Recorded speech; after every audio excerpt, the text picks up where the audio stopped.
Democracy के इस विशेष कार्यक्रम में मैं फैयाज अहमद फैजी आप सबका स्वागत करता हूँ। एक बहुत ही महत्वपूर्ण घटनाक्रम में एक बहुत ही महत्वपूर्ण घटनाक्रम में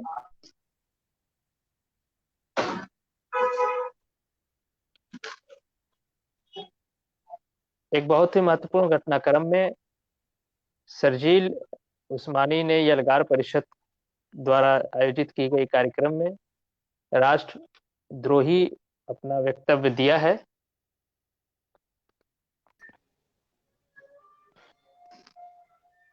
लिमा हो गया, बता दे दो मुझे ईयरफोन।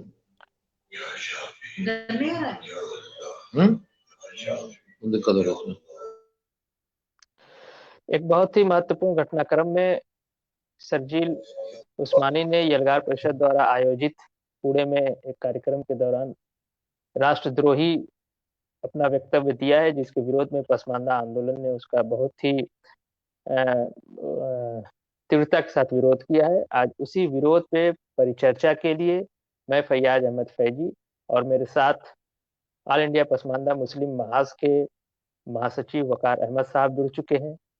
उत्तर प्रदेश के पसमानदा महाज के सचिव मारूफ अंसारी साहब जुड़ चुके हैं। मैं उन दोनों साथियों का स्वागत करता हूं और इस परिचर्चा को मैं शुरू करने से पहले मैं थोड़ी सी बात उनके जो उन्होंने अपने अभिव्यक्ति में कहा है, उन्होंने बिल्कुल साफ क्लियर बात कही कि वो भारत जो राज्य है, इंडियन स्टेट पे उनका कोई भरोसा नहीं है, जुडिशरी पे कोई भरोसा नहीं है, उनका जो है पुलिस प्रशासन पे कोई भरोसा, यानी न्यायपालिका, कार्यपालिका और विधायिका पे कोई उनको भरोसा नहीं रह गया है। तो मैं इस चर्चा को, और उन्होंने ये भी कहा कि हिंदू समाज बिल्कुल सड़ चुका है। एक बहुसंख्यक समाज को इस तरह से कहना, हम इसकी भर्त्सना करते हैं, निंदना करते हैं। आज इस महत्वपूर्ण चर्चा में हमारे साथ मारूफ अंसारी जी और वकार साहब जुड़े हुए हैं। मैं सबसे पहले वकार साहब से बात शुरू करना चाहूंगा।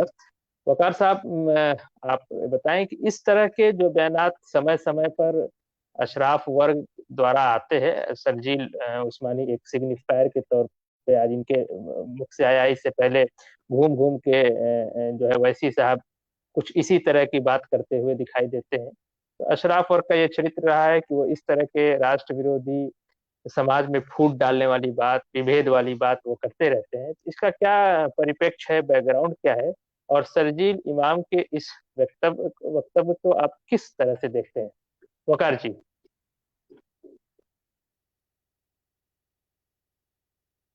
वकार साहब, मेरी आवाज मिल रही है? आप अनम्यूट हैं, म्यूट करें, आप अपने को अनम्यूट करें। आखिरी लाइन दोबारा जी। सवाल ये है कि इस तरह के जो बयानात आते हैं अशराफ वर्ग की तरफ से, उसका परिप्रेक्ष्य क्या है? आप उस बयानों को किस तरह से लेते हैं? जी वकार साहब। देखिए, एक तो आजकल एक नया ट्रेंड जो चला है, मैं उसको जुम्मन भाइयों की तरह, अपने जुम्मन भाइयों की तरह मैं ले रहा हूं कि बीजेपी के एजेंट है, सब संघ के एजेंट हैं, ये भी कहा जा सकता है। दूसरा ये है कि बहुत बड़े मूर्ख हैं। तीसरी चीज ये है कि ये हिंदू जनमानस से पसमानदा मुसलमानों को लड़ा करके अपनी सियासत की रोटी सेकना चाहते हैं, और ये मिडवल एज मेंटेलिटी से बाहर नहीं निकल पा रहे हैं। ये जो 72 को हजारों से लड़ाने की जो करबला की मानसिकता थी, ये उससे बाहर नहीं आ पा रहे हैं।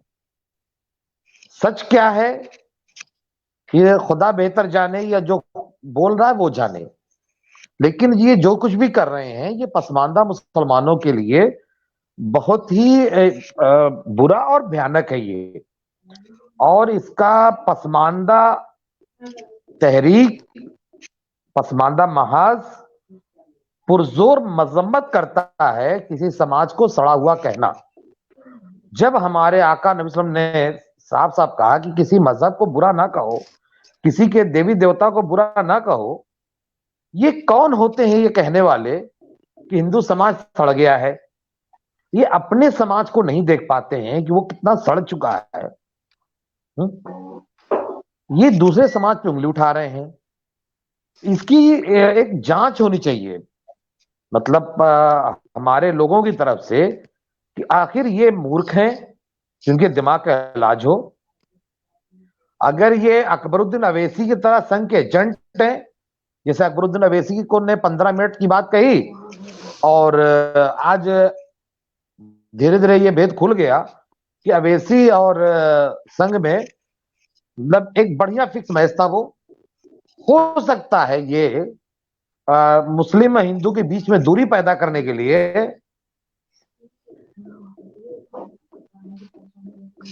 हाँ, ये दोनों तरफ से दूरी पैदा करने के लिए किसी तरफ से आए हो। तीसरी चीज वो जो मैंने कही कि ये मतलब अपने आप को इमाम हुसैन के नक्शे कदम पे चलाने की चलता हुआ दिखा रहे हैं कि हम यजीद वक्त से लड़ रहे हैं। ये अलग बात है कि उनका बेटा जो है यजीद को खलीफा मान करके जिंदगी गुजार लेता है और मदीना के अंसार मदीना इन लोगों की देखी देखा मुफ्त में बगावत करके अपनी जान गंवा बैठते हैं, और उसमें इमाम ज़ुल्ल आबिदीन जो है मदीना के कत्लेआम में यजीद का साथ दे देते हैं। तो ये इस तरह की बाइनरी है जो ये लोग सेट करते हैं, और हम लोग, हमारे पसमानदा उसमें फंस जाते हैं। हम लोगों को ढंग से इनके खिलाफ जो है एक्शन लेना होगा और इनके समाज को सड़ा हुआ साबित करना होगा कि पहले ये अपने तालाब को, अपनी गढ़ई को सही करें, बाद में दूसरे के समुद्र को खारा कहेंगे।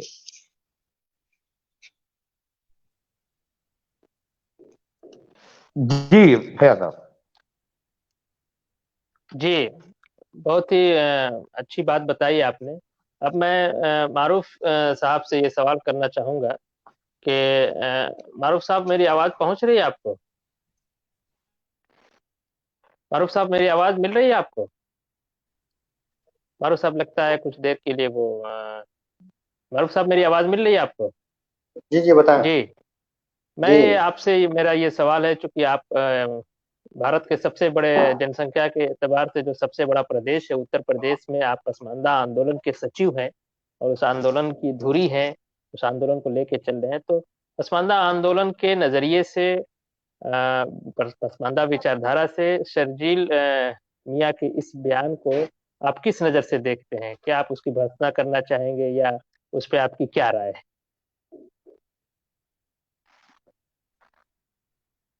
जी मारूफ, मारूफ जी। हमें अपनी बात रखने का मौका दिया और वक़ार भाई इसे दानिश्वर के साथ में बैठाने का मौका दिया। देखिए, ये जो शर्जील उस्मानी की जो तकरीर थी वो मैंने बहुत ज़्यादा नहीं, मैंने रफली सुनी। तो उससे जो तकरीर उनकी थी वो ना केवल पसमानदा आंदोलन के नज़रिए से बल्कि किसी भी भारतीय के नज़रिए से सरासर की बहुत ही गलत है। और पूरी तकरीर में जो हमने सुना तो उसमें समझ ही नहीं पाई कहने की कोशिश क्या कर रहे थे। एक तरफ वो कह रहे थे कि भारत की तमाम व्यवस्थाओं पर उनको भरोसा ही नहीं है, ना उन्हें न्यायपालिका पर भरोसा है, ना उन्हें कार्यपालिका पर भरोसा है, ना ही उन्हें जो भी और पूरी स्टेट की पर ही भरोसा है। इसके बावजूद भी वो सामाजिक प्रोग्राम में जो जाकर क्या कर रहे थे। ऐसा आदमी जिसको किसी चीज पर भरोसा ही नहीं है तो वो कहीं किनारे पकड़ कर देश छोड़ के चला जाता है।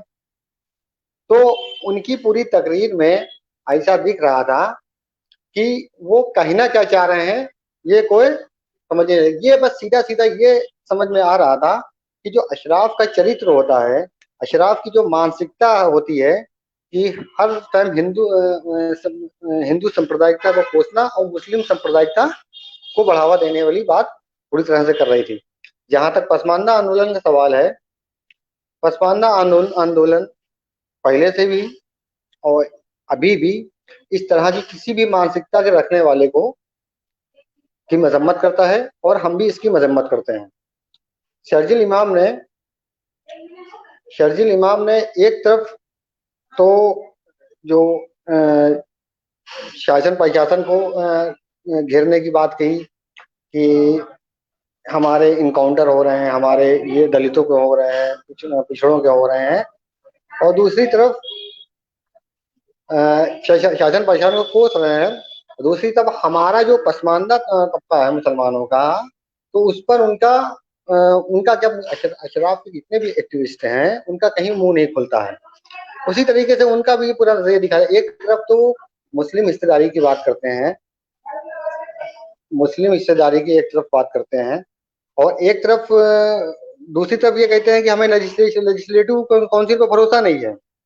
तो उनकी पूरे भाषण में लग रहा था वो मतलब एक कुछ स्पष्ट ही नहीं हो रहा तो कहना क्या चाह रहे हैं। बहरहाल जो भी उन्होंने कहा वो बहुत ही निंदनीय है किसी भी देश के लिए और किसी भी समाज के लिए।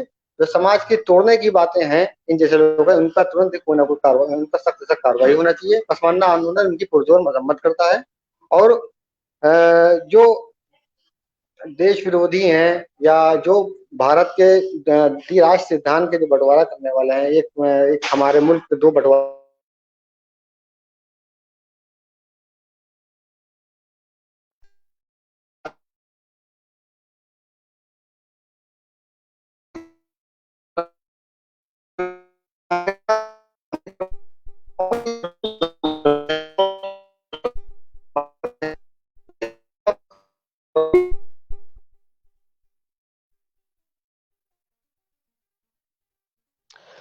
लगता है मारूफ अंसारी जी का नेटवर्क कुछ गड़बड़ हो गया है। जैसे ही वो आएंगे उनसे उनकी बात को फिर आगे लेंगे। मैं वकार साहब की तरफ आना चाहूंगा। जिस हिसाब से उनका स्टेटमेंट था, आपने ये बात साफ कर दिया कि अशराफ चरित्र रहा है और दूसरों के घर में झांकने से पहले पहले अपने घर की अपनी गढ़ई को साफ करना चाहिए। तो मेरा ये सवाल आपसे है कि ये जो उन्होंने वहाँ स्टेटमेंट दिया, क्या वहाँ सुनने वाले हिंदू नहीं थे? और जिन्होंने उनको बुलाया था, यलगार परिषद, मैं समझता हूँ कि दलित कैमरा ने इसको यूट्यूब पे डाला था। तो आप ये जो मुझे लग रहा है कि दलित और मुस्लिम में सॉलिडेरिटी या एकता की बात हो रही थी और उसी तरह के लोगों ने, आप इसको कैसे लेते हैं? लगातार दलित आंदोलन जो है, जो मुख्य धारा का दलित आंदोलन, वो लगातार अशराफ को ही जगह देता है, जबकि उन्हीं के भाई हैं जो पसमानदा में जो पिछड़े हैं, जो दलित हैं या जो आदिवासी हैं, उनके समाज के लोगों को प्रतिनिधित्व नहीं देता है। तो ये मुस्लिम और दलित का जो गठजोड़ है, एल्गार परिषद का किसी भी पसमानदा एक्टिविस्ट को वहां ना बुलाना और अशराफ वर्ग को ही वहां बुलाना, तो इसको आप कैसे देखते हैं? और उनकी मानसिकता को और अशराफ की मानसिकता को किस तरह का एक गठबंधन है, इस पे थोड़ी सी मैं आपकी बात जानना चाहूंगा। ये हमारे सीनियर साथी जो है राष्ट्रीय वरिष्ठ उपाध्यक्ष नुरलैन भाई और हम दोनों का एक कथन है कि ये जो दलित आंदोलन है ज्यादातर वो मुगलों की तरह है। जैसे मुगल अपने जमाने में किसी का कोई समाज सुधार नहीं कर रहे थे, जो उस टाइम की मार्शल कौमें थी, राजपूत वगैरह, उनको लेकर के अपने राज का विस्तार करते थे, अपना राजपाट चलाते थे।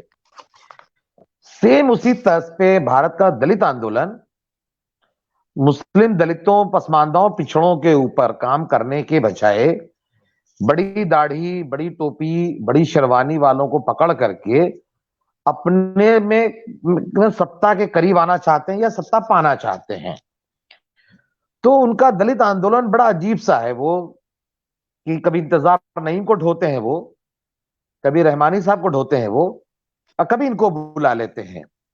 लेकिन इतना बड़ा दलित पसमानदा इशू जो एक बड़ी आबादी 80-85% की आबादी को इग्नोर करके, तो इसका मतलब वो दलित एक्टिविस्ट नहीं, दलित पॉलिटिशियंस हैं वो लोग। और वो बताए मुगलों की तरह कोई समाज सुधार ना करके सीधे सीधे जो लोग पैसे वाले या जो उनको साहबे रसूल वाले लोग नजर आते हैं, उनको वो बुला के अपना काम चला रहे हैं। और इसीलिए दलित आंदोलन हमको लग रहा है सचमुच का जो सफल होना चाहिए वो नहीं हो रहा है। आप उसी रास्ते में जा रहे हो जिसपे कांग्रेस और भाजपा पहले ही से चल रही है, तो आपको उसमें से फिर कहां से आपको स्पेस मिलेगा? तो ये लोग उनकी कोई भी बात मान लेते हैं, वो देश विरोधी बात भी कर लें, समाज विरोधी बात भी कर लें, उसके साथ ही एडजस्ट कर लेते हैं।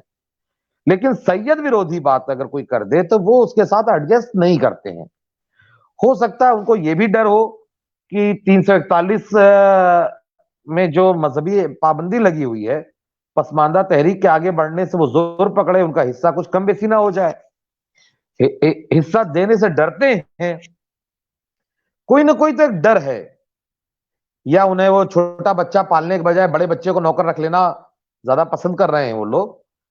तो ये इस तरह के सर्जिल इमाम हो या इंतजार नईम हो, इस तरह के लोगों को बुला करके या उमर खालिद जैसे लोगों को हाईलाइट करना, ये वो लोग काम करते हैं। एक किसी भी एक पसमानदा एक्टिविस्ट को वो कभी भी हाईलाइट नहीं किए, हमेशा ये कहते हैं पहले आप आगे बढ़ो। अरे जब हम आगे बढ़ जाएंगे तो फिर हम आपके सहारे क्या जरूरत पड़ेगी? कल तक बसपा को जरूरत थी तो हमारे पसमानदा समाज के बहुत सारे लोग बसपा में लगे हुए थे, तन मन धन तीनों खर्चा किया। आज जब आप बड़े हो गए हैं तो आप उस पसमानदा लोगों को भूल करके आप अशराफों को लेकर के आप चलना चालू कर दिए हैं। ये भी अशराफ चरित्र कह सकते हैं आप, ये दलितों का में भी अशराफ चरित्र आ गया है, मुगल चरित्र आ गया है। वो इन लोगों को लेकर ढो रहे हैं, उनके सहारे जो है आगे बढ़ना चाहते हैं, और पसमानदा को ढोना नहीं चाहते। बच्चा नहीं, मतलब पखाना पेशाब बच्चे का साफ करने के बजाय जो है जवान लड़का जो है नौकरी पे रखना चाहते हैं वो लोग। जी, तो आपकी बात से ये स्पष्ट लग रहा है कि दलित आंदोलन जो है, बहुजन आंदोलन जो है, वो भी अशराफ, अंधाधुन अशराफ तुष्टीकरण, न सिर्फ अशराफ तुष्टीकरण कर रहा है, बल्कि मुस्लिम नाम पे वो अशराफ को ही जगह दे रहा है, जो विदेशी है इस देश के अंदर, बाहर से आके इस देश का शासक वर्ग रहा है। एक तरफ तो ये विदेशी ब्राह्मणों को कह के उनकी दिन रात विदेशी विदेशी का वो करते रहते हैं, और अशराफ के विदेशी पन्ने पे ये सवाल नहीं करते। तो क्या ये तो आपकी बात से ये लग रहा है कि एक तरह का एक ढोंग या हिपोक्रेसी भी दलित आंदोलन, बहुजन आंदोलन की तरफ से है, और वो अशराफ वर्ग को ही जगह दे रहे हैं। मारूफ साहब अब जुड़ गए हैं। मैं मारूफ साहब से मेरा ये सवाल है कि सर्जिल इमाम ने एक और फैयाज भाई आपकी आवाज कट रही है। जी, मेरी आवाज आपको मिल रही है? मारूफ साहब आपसे ये सवाल है कि सर्जिल उस्मानी ने, ये तो पहले समझ लीजिए सर्जिल उस्मानी साहब है, सर्जिल इमाम साहब कोई और हैं, थोड़ा सा कंफ्यूजन हो जाता है। ये उत्तर प्रदेश से आते हैं, आजमगढ़ से, सर्जिल उस्मानी जी। तो इन्होंने हिंदू समाज को सड़ा हुआ समाज कहा। मैं इसकी जब भी मैं कह रहा हूँ मुझे लग रहा है कि मैं खुद को गाली दे रहा हूँ। इतनी घटिया बात और इतनी घटिया स्टेटमेंट, इसको आप किस नजर से लिखते हैं? हिंदू समाज को आप कैसा समाज पाते हैं? आप हिंदू समाज के बारे में पसमानदा आंदोलन क्या सोचता है, आप क्या सोचते हैं, उसको जरा सा स्पष्ट करें। देखिए, जहां तक हिंदू समाज को उन्होंने, आवाज आ रही है हमारी? जी हाँ, आवाज हमारी, जहां तक हिंदू समाज की बात है और पसमानदा का खुद का सवाल है। देखिए, मैं भी जहाँ पर रहता हूँ वहां पर मैं अशराफ आबादी, अशराफ डोमिनेटेड एरिया में मैं रहता हूँ, और अक्सर मुझे देखने को मिलता है जहाँ जहाँ अशराफ डोमिनेटेड आबादी है वहाँ मतलब हमारे जैसे पसमानदा को अपनी बात रखने का नहीं मिलता है, बात करने का मौका नहीं मिलता। अभिव्यक्ति की आज़ादी जो कही जाती है उस तरह का माहौल नहीं दिखाई देता है, बल्कि जो आम पसमानदा है, जो दबे कुचले हैं बिल्कुल ही, तो उनकी तो बात ही नहीं की जा सकती है। तो मेरा ये अपना जो अनुभव है, जहाँ जहाँ अशराफ डोमिनेटेड आबादी है वहाँ तो पसमानदा के हालात ही और ज़्यादा ही बुरे हैं। उनका व्यवहार, जो हिंदू डोमिनेटेड आबादी है वहाँ पसमानदा के साथ में जो रहते हैं, तो वहाँ पर हिंदुओं का व्यवहार बनिस्बत अशराफ के व्यवहार बहुत ही अच्छा हम लोग के व्यवहार रहता है। हमारा ननिहाल जहाँ है वहाँ हमारा अकेले घर है, वहाँ पर मेरे एक ननिहाली परिवार और परिवार है, पूरा गांव पूरा हिंदुओं का है। लेकिन हमें हमारे ननिहाल में मोबाइल को आप स्थिर रखें, मोबाइल को स्थिर रखें। जी, हम बोले, आप अपने ननिहाली गांव के बारे में बता रहे हैं। हाँ, तो हमारे पूरे गांव पूरा हिंदुओं का गांव है। अकेला मेरा ननिहाल है, जो वहां पे एक घर है, घराना है, वही घर से घराना हो गया है, वहां पर हमारा घराना है। और आज तक की कोई भी सांप्रदायिक घटना या कोई सांप्रदायिक इस तरह की कोई वारदात कभी नहीं हुई है। इसके बरक्स जहाँ पर मैं रहता हूँ या मेरे आसपास के एरिया जहाँ अशराफ आबादी ज्यादा है और पसमानदा उनके बीच में रहती है, तो उनको ये मॉब लिंचिंग की बात करते हैं, ये दंगे की बात करते हैं। मॉब लिंचिंग को कभी कभी होती है, वो भी एक यहाँ होती है, पूरे भारत में उसका चर्चा होती है। दंगे कभी एक मतलब होते हैं तो 10 साल तक चर्चा होते हैं। हमारे यहाँ सुबह से सुबह से लेके शाम तक की सुबह से लेके शाम तक की पसमानदा को जहनी टॉर्चर किया जाता है, और पसमानदा अपनी सच बात को, जायज बात को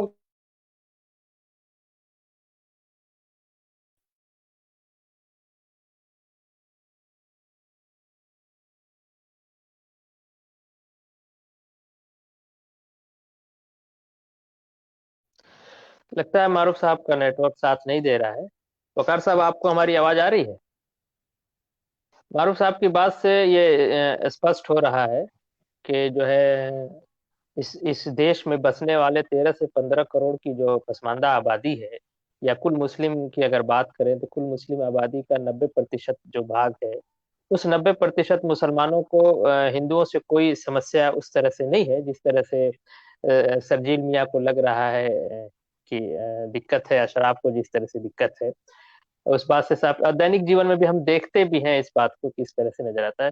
वकार साहब, आपका क्या है इस पे? आप जो है, आप अपनी बात रखें कि आपको हिंदू समाज के बारे में या हिंदुओं के साथ रहने में पसमानदा को क्या दिक्कत है, क्या कुछ इस तरह की बात है, इस पे आप अपनी राय रखें वकार साहब। देखिए, अभी मारूफ साहब की बातों के दौरान मुझे एक चीज याद आ गई, बड़ी अच्छी चीज, एक बैग याद आ गई मुझे, कि मैंने ये देखा जो हमारे जैसे धोबी है, नट और दूसरी बिरादरियां जो हैं, जो ज्यादा दलित हैं मुसलमानों में, मतलब हद से ज्यादा पसमानदा हैं, छुआछूत का शिकार हैं, ये हिंदू आबादी में, जहां हिंदुओं की बड़ी आबादी है, वहां पढ़ लिख करके बहुत आगे जा रही हैं। जैसे चंदौली में 4-5 इंजीनियर, बड़ी छोटी सी आबादी है धोबियों की, 4-5 बड़े इंजीनियर मिले मुझे वहां पे। और आजमगढ़ जो बड़ा पढ़ा लिखा जिला माना जाता है, वहां पे कोई भी पसमानदा मतलब धोबी और नट इस तरह से पढ़ नहीं पाते जैसा कि चंदौली वगैरह में पढ़ लिए लोग। या आजमगढ़ से जो आईपीएस आई पसमानदा से, इदरीसी बिरादरी की, वो अंजुमारा या समथिंग नाम था, वो आजमगढ़ के उस इलाके से आई जहां पे कम से कम हम लोगों का कभी जाना आना नहीं हुआ। मतलब फुल हिंदू मेजॉरिटी का इलाका, तरवा खरियानी जो गाजीपुर से लगा हुआ है। ठीक, तो एक चीज तो ये है। हाँ, बहुत सारी दिक्कतें भी हैं भारत में पसमानदा मुसलमानों के साथ, लेकिन उन सब के जो जिम्मेदार हैं उसमें हिंदुओं से ज्यादा अशराफ जिम्मेदार हैं। इन्होंने देश का बंटवारा करके एक तरीके से, जब इनके कायदे आजम जिन्ना ने मुसलमानों का फातिहा पढ़ लिया था, तो मरे हुए लोगों का हक अधिकार कहां से? ये सवाल तो सबसे पहले कायदे आजम से पूछा जाना चाहिए था कि आपने भारतीय मुसलमानों के लिए क्या बात रखी थी, क्या सोच के बंटवारा किया था आपने। लेकिन ओवरऑल जो पसमानदा मुसलमानों की जरूरियात हैं, जो इनकी जिंदगी है, जो इनका लेवल है, उनको आमतौर पे कोई ऐसी परेशानी नहीं होती है जैसा कि सरजील उस्मानी साहब ने कहा कि सड़ गया है, जो लफ्ज इस्तेमाल किया है। तो उसमें मैं एक चीज जोड़ूंगा कि इन्होंने जैसे बाल विवाह को खत्म किया, उन्होंने तलाक नहीं होता था तलाक को शुरू किया, सती प्रथा को खत्म किया उन्होंने। इधर 100 सालों में उनके यहाँ बहुत सारे सोशल मूवमेंट चले हैं, बहुत सारे रिलीजियस सुधार मूवमेंट चले हैं। गांधी जी जैसा आदमी कहता मैं अपना धर्म बदलने के बजाय अपने धर्म को बदलना पसंद करूंगा। तो ये उनके यहाँ एक है कि दलित वर्ग से आने वाले लोग राष्ट्रपति बन जाते हैं, और हमारे यहाँ मायावती जी कई बार मुख्यमंत्री बन गई। चूहा खाने वाले कम्युनिटी से आने वाले माझी जी जो है मुख्यमंत्री बन जाते हैं। लेकिन एक बड़ा कड़वा सच है कि भारत में कोई धोबी नट यहां तक कि बहुत से अंसारियों की भी हिम्मत नहीं पड़ती है कि वो अपना सरनेम पब्लिकली जाहिर कर सकें। यानी बाकायदा तहरीक चलानी पड़ती है कि अपना सरनेम लिखो, उसके बावजूद भी लोग डर से सरनेम नहीं लिखते। भारत में अपने को मुसलमान तो आदमी खुलेआम कह लेता है, इतनी हिम्मत है भारत में मुसलमानों के पास, हिंदुओं के बीच में, लेकिन अपने आप को अपनी बिरादरी के सरनेम के साथ अपने को जाहिर नहीं कर पाता है। ये एक बहुत बड़ी प्रॉब्लम है जिसपे नेशनल मीडिया में नहीं बोलता है कि यहां जो पहचान का संकट है कि हम लोग अपनी बिरादरी का सरनेम नहीं लगाते हैं डर से कि कहीं हमको सरेआम बेइज्जत ना कर दिया जाए, कहीं हमारी दुकान चलना बंद ना हो जाए, या हमें दूसरे तीसरे दर्जे का नागरिक ना मान लिया जाए उनके सामने। इवन आप आजमगढ़ में रहे हैं, आजमगढ़ में सलाम के बाद सबसे पहले पूछते हैं कि भैया किस गांव के हैं आप। इसका मतलब वो ये कंफर्म करना चाहते हैं कि उनकी बिरादरी के हैं या नहीं है आप। फिर उसी तरह से वो आपके साथ इज्जत देंगे, उसी तरह के व्यवहार करेंगे आपके साथ। जी तो समाज जो वकार सड़ा साहब, है वो मुसलमानों का सड़ा, हिंदुओं का नहीं। जी बिल्कुल। आपने कहा कि मैंने भी अपने अभी फेसबुक लाइव पे मैंने कहा था कि समाज अगर सड़ा है तो वो मुस्लिम समाज है। आपने भी उसके पूरे उदाहरण के साथ उसको साबित किया और बताया कि हिंदू समाज ने पिछले 100 वर्षों में बहुत कुछ परिवर्तन किया है। और एक गांधी जी का स्टेटमेंट बहुत बड़ा स्टेटमेंट आपने, मुस्लिम समाज में उस तरह की कोई बात नहीं दिखाई देती। एक अगला सवाल, मैं जो दोस्त हमारे इस वक्त डेमोक्रेसी पे हमें देख रहे हैं, मैं उनसे अनुरोध करूंगा कि वो अपने सवाल को जो है तैयार रखें। मारूफ साहब भी अब जुड़ गए हैं, वो अपने सवाल तैयार रखें। कुछ सवाल हमारे सामने दिख रहे हैं, मैं इन सवालों को लूंगा। मैं वकार साहब आपसे ही मारूफ साहब, आपको आवाज मिल रही है हमारी? वकार साहब, शर्जील मियाँ के स्टेटमेंट में एक बात थी कि उन्होंने कहा कि हमारी लड़ाई नफरत के खिलाफ है। वो खुद नफरत फैला रहे हैं और इतनी बड़ी बात कही कि अगर अभी कोई हिंदू ये बात कह दे, हिंदू लोकेशन से आने वाला, कि मुस्लिम समाज सड़ गया है, तो देश के अंदर दंगे हो जाते हैं। तो ये नफरत फैला के कह रहे हैं कि हमारी लड़ाई नफरत के खिलाफ है। इसको आप वकार साहब आप कैसे लेते हैं? उनके इस स्टेटमेंट को आप कैसे लेते हैं? देखिए, वो अभी आजकल टिकटॉक पे एक वीडियो आता है ये कि तेरा कुत्ता मेरा कुत्ता कुत्ता, तेरा कुत्ता टॉमी। जी तो ये जो है इनके यहाँ अपनी जो नफरत है उसको ये नफरत नहीं मानते। ये जो इनसे जो नफरत करता है उसको नफरत मानते हैं। ये हिम्मत है तो आप डायलॉग करिए ना मेन स्ट्रीम में आके। आप मुसलमानों की समस्याएं जब पूछी जाती हैं, के रहमान ने खुल के जब पूछा, तो क्यों नहीं बता पाए कि मुसलमानों के साथ क्या समस्या है। मैंने अभी टीवी पे देखा कुछ दिनों पहले कि आजम खान से पूछा कि मुसलमानों के साथ क्या प्रॉब्लम है, नहीं बताओगे आप कभी मुशर्रफ से माइक छीन लोगे कि हमें भारत में कोई दिक्कत नहीं है। तो जब आपको भारत में कोई दिक्कत नहीं है तो फिर आप कैसे कह रहे हैं कि समाज सड़ा हुआ है। आप पहले जा करके महमूद मदनी से पूछिए कि भारत में आपको आसानी क्या दिखती है भाई। तो ये सब जो है ना, ये सेकुलर भी खुद ही बन जाते हैं, ये कम्युनल भी खुद ही बन जाते हैं। ये पसमानदा लोगों के लिए कोई स्पेस नहीं देना चाह रहे हैं ये। तो अब ये अगर ये नफरती नहीं होते तो कम से कम पसमानदाओं के साथ तो अच्छा व्यवहार कर ही लेते। ये एक साथ ये इतने बहादुर हैं, ये इतने डेयरिंग लोग हैं ये लोग कि एक साथ ये हिंदू से भी लड़ रहे हैं, हिंदू समाज को सड़ा कह करके, और दूसरे तरफ हम लोगों को भी जितना बुरा भला कह सकते हैं ये कहते रहते हैं। हम लोगों के ऊपर भाजपा से मिलने का आरोप लगाते हैं, ये हमारे ऊपर संघी होने का आरोप लगाते हैं।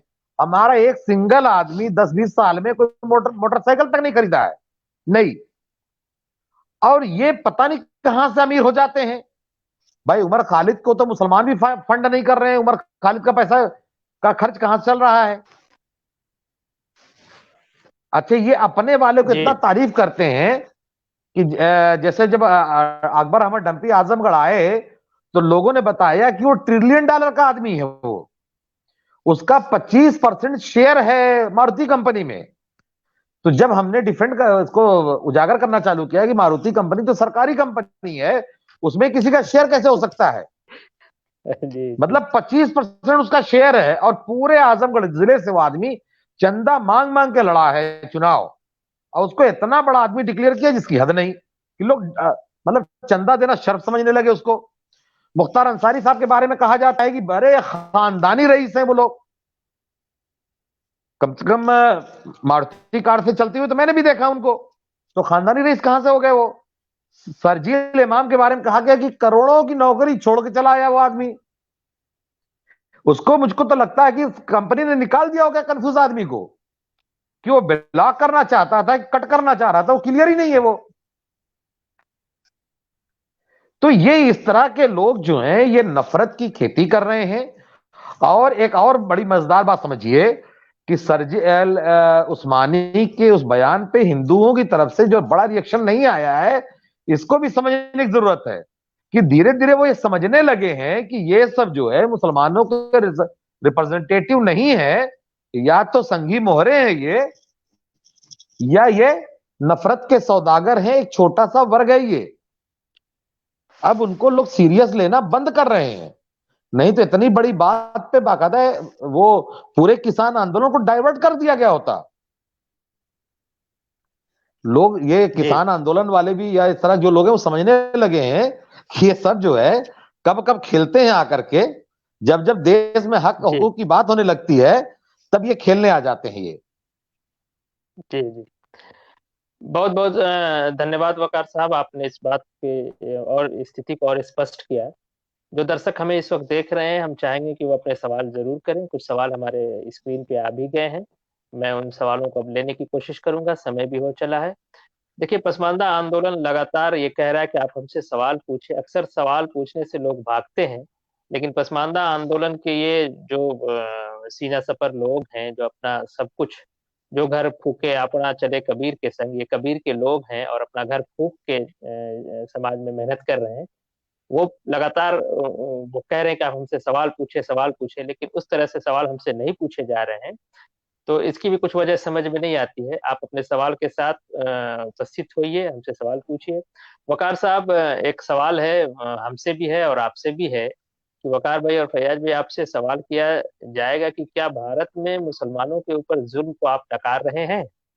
क्या आप यह नहीं मानते हैं कि मौजूदा सरकार का प्रभाव न्यायालय में भी है और न्यायपालिका सरकार के मंशा के अनुसार ही फैसले करती है? इस सवाल के साथ मैं सरजील मियाँ का एक स्टेटमेंट जो उन्होंने अपने बयान में दिया है, वो हिंदुओं को धमकाते हुए कहते हैं। वकार साहब, मैं उसको पढ़ता हूँ। वो बाकायदा कहते हैं कि ये मेरी धमकी है, ये धमकी है हमारी तरफ से हिंदू समाज के लोगों को कि इंसान या जानवर चाहे जितना भी कमजोर हो, अगर आप उसकी जिंदगी के साथ खिलवाड़ करेंगे तो पलट के एक बार जवाब जरूर देगा। तो ये स्टेटमेंट सरजील मियाँ का, और ये एक सवाल जो आया है कि क्या आपको मानते हैं कि मौजूदा सरकार का प्रभाव न्यायालय में है, न्यायपालिका में है, और मुसलमानों के ऊपर जो जुल्म हो रहा है उसको पसमानदा आंदोलन नकार रहा है? इसको आप कैसे लेते हैं वकार साहब?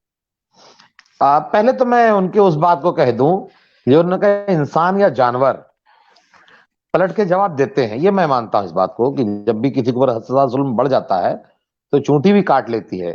लेकिन एक दूसरा पक्ष इसका बड़ा अहम है और समझने लायक है कि पसमानदा लोग या हमारा जुम्मन समाज क्या जानवरों से भी बदतर है, कीड़े मकोड़ों से भी बदतर है? इंसान तो मैं कहूंगा नहीं अपने आप को, कि ये इतने दिनों से हमको ये काट रहे हैं, हमने तो पलट के जवाब नहीं दिया आज तक। हमको किसमें गिनेंगे सरजील साहब? तो एक इस पे मेरा एक मुगल आजम फिल्म से चुराया हुआ डायलॉग है, बुरा वो माने जिनकी शौके बादशाहत को ठेस पहुंची है, बुरा वो ना माने जिनकी दुनिया उजाड़ दी है इन अशराफ लोगों ने। अब आ जाइए वो भाई जी साहब का वकार जो साहब। सवाल है, हाँ, कि सरकार अच्छा नहीं कर रही है, ये मैं सब जानते हैं। नहीं, मैं सवाल सुन चुका हूं, आपने जो बताया कि वो जी नकारने वाली जो जी बात कर रहे हैं। नहीं, मैं हाँ एकदम से इनकार नहीं कर रहा हूं। ये सरकार आज से नहीं, जब इसलिए इसकी पैदाइश हुई है, वो कहीं ना कहीं मुसलमानों के विरोध में ही इसकी शुरुआत हुई है। वो टिकट तक नहीं देते हैं। हाँ, लेकिन ये सवाल शहनवाज हुसैन से क्यों नहीं पूछा जाता है? ये सवाल मुख्तार नकवी, मोहसिन रजा, वसीम रिजवी, नजमा हेबतुल्ला, जफर इमाम और जो देवबंदियों के एक मोहरा थे जफर सरेसवाला, ये सवाल उनसे भी पूछा जाना चाहिए। ये सवाल सिर्फ हिंदुओं से क्यों? जो बीजेपी में लगे हुए मुसलमान हैं, उनका घेराव कब होगा?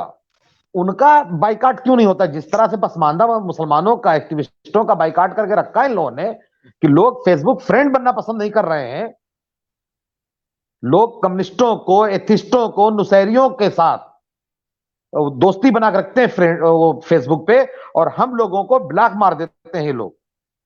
तो ये सरकार गलत कर रही है बहुत सी जगहों पे, और कई जगह बहुत सही भी कर रही है। हम इस सरकार के एक तरफ जैसे हम कोई कांग्रेस पार्टी से या किसी पार्टी से नहीं हम सरकार को एकदम से 0 नंबर दे दें। सरकार ने हमारी सगी भांजी का मकान बनाया है, हम कैसे कह दें कि सरकार खाली गलत काम कर रही है? और पसमानदा मुसलमानों के लिए तो कौन हमें कहानी भाई। ये एमआईएम भी हमको टिकट, हमको नहीं बड़ी पोस्ट देती है। एमआईएम भी अपने उसमें टॉप लीडरशिप में हमको जगह नहीं देती है। बीजेपी भी नहीं जगह देती है, और हम बीजेपी को वोट भी नहीं करते हैं हम। तो हम इसको नकार नहीं रहे हैं कि मुसलमानों के ऊपर जुल्म नहीं होता है, लेकिन पसमानदाओं के ऊपर सदियों से जो जुल्म होता रहा है, हम पहले उस पर आवाज उठाएंगे, जो पाकिस्तान में भी होता है, जो बांग्लादेश में भी होता है, जो भारत में भी हो रहा है, जो कश्मीर में भी हो रहा है। हम एक छोटे जो अभी मारू भाई बहुत अच्छी बात कह रहे थे कि जो लिंचिंग पे हाईलाइट किया जाता है, मुसलमान पसमानदा मुसलमानों को मार के कई बार फेंक दिया जाता है और वो न्यूज तक नहीं बनती है अशराफों के जरिए। या आपने कभी दलित मुसलमानों के बलात्कार की खबर नहीं सुनी होगी? क्या ये इतने शरीफ हैं कि दलित मुसलमानों का बलात्कार नहीं होता? मुख्तारन माई के अलावा कोई भी केस चर्चा नहीं हुआ। तो सरकार से ज्यादा बुरी मुस्लिम अशराफ की आदत है। इसलिए हम दो लोगों के बीच में जब चुनना होता है तो बड़ा कंफ्यूज हो जाते हैं, सांपनाथ और नागनाथ के बीच में। टाइगर फाड़ के खाएगा, शेर फाड़ के खाएगा। हमको अभी चुनने का मौका मिलेगा, हम लोग चुनेंगे कि जी कौन ज्यादा खतरनाक हमारे लिए, अशराफ या बीजेपी। जी जी वकार साहब, मारूफ साहब जुड़ चुके हैं। मैं चाहूंगा कि मारूफ साहब भी इसका जवाब दें। मारूफ साहब, एक सवाल है कि पसमानदा आंदोलन के लोग जो है, भारत में मुसलमानों के ऊपर जो जुल्म हो रहा है उसको आप लोग नकार रहे हैं। तो वकार साहब ने अपने हिसाब से अपने अंदाज में इसका जवाब दिया। मैं उस जवाब से सहमत हूं। मैं इस पे भी कुछ अपनी बात कहना चाहूंगा। मारूफ साहब, आप इस पे आपकी क्या राय है?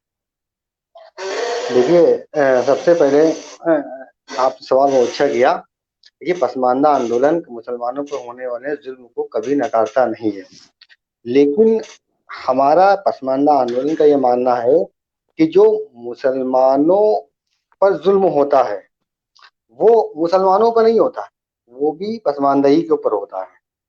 और जो जो धार्मिक जो शिकार बनते हैं वो भी पसमानदा बनते हैं, और जातिगत जो बनते हैं अशराफ के, वो भी पसमानदा ही बनते हैं।